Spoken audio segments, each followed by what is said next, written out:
Talbos ng sili. Ayan. Isang pirasong puno lang to, guys. Ang kagandahan, hindi pa rin tayo bibili ng dahon ng sili para sa ating tinola.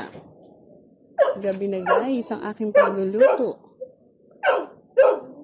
Sige lang, bantay. Magpapansin ka.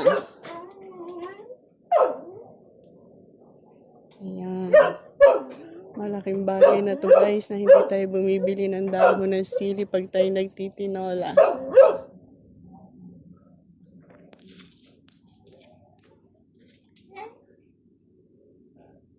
Ayan. Maliit na puno. Puno ng dahon ng sili. Anong problema mo, bantay? Ayan, guys.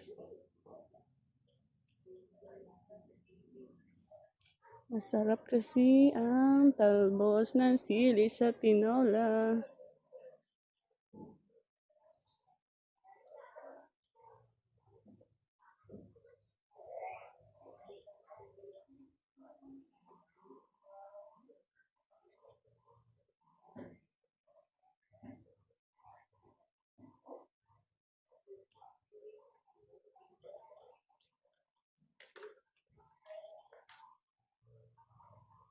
Ayaw naman niya kasi bumunga, kaya kunan na lang natin siya ng dahon, guys.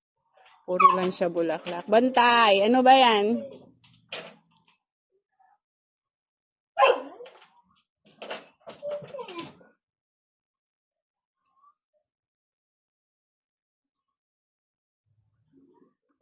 Yan, guys. Okay na to.